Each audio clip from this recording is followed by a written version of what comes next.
Hi guys, welcome to my channel. আমি অঞ্জু তোমাদের কাছে নিয়ে এসেছি নতুন এক রেসিপি। আজকের রেসিপি তরমুজের শরবত। তরমুজটা কেটে কুচো করে নিলাম, নিয়ে গ্লাসে দিলাম, দিয়ে একটু থেতো করে নেব। একটা ডান্ডা দিয়ে বেলুন চাকি দিয়ে একটু থেতো করে নিলাম।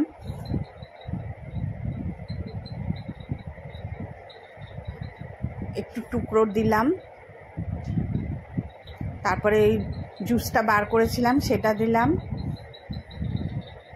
তারপরে দিলাম স্প্রাইট। একটু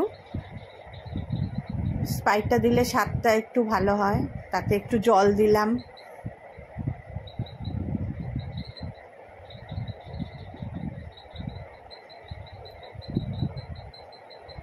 এরপর দেব চিনি, তারপরে এটা একটু গুলে নেব ভালো করে, চিনিটা যাতে গুলে যায়।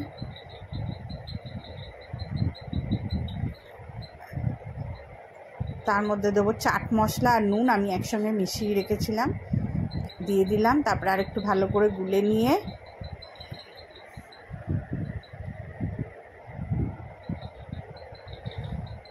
বরফ দেব। ঠান্ডা ঠান্ডা হলে খেতে ভালো লাগবে। তরমুজ তো আমরা সবসময় কেটে খাই, একটু নতুন স্বাদের জন্য একটু শরবত করে আমরা খেতেই পারি। একটু বানিয়ে দেখবেন, খেয়ে দেখবেন, ভালো লাগবে।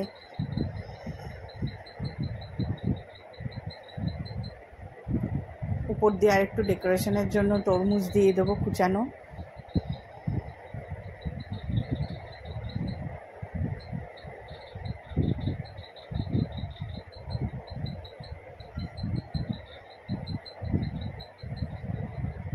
এখন তরমুজ অ্যাভেলেবেল, আমরা এই রেসিপিটা করে দেখতেই পারি।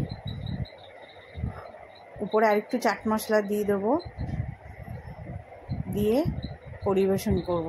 আমাদের রেডি তরমুজের শরবত। ভিডিওটি ভালো লাগলে লাইক, কমেন্ট, শেয়ার অবশ্যই করবেন। আমাদের রেডি তরমুজ।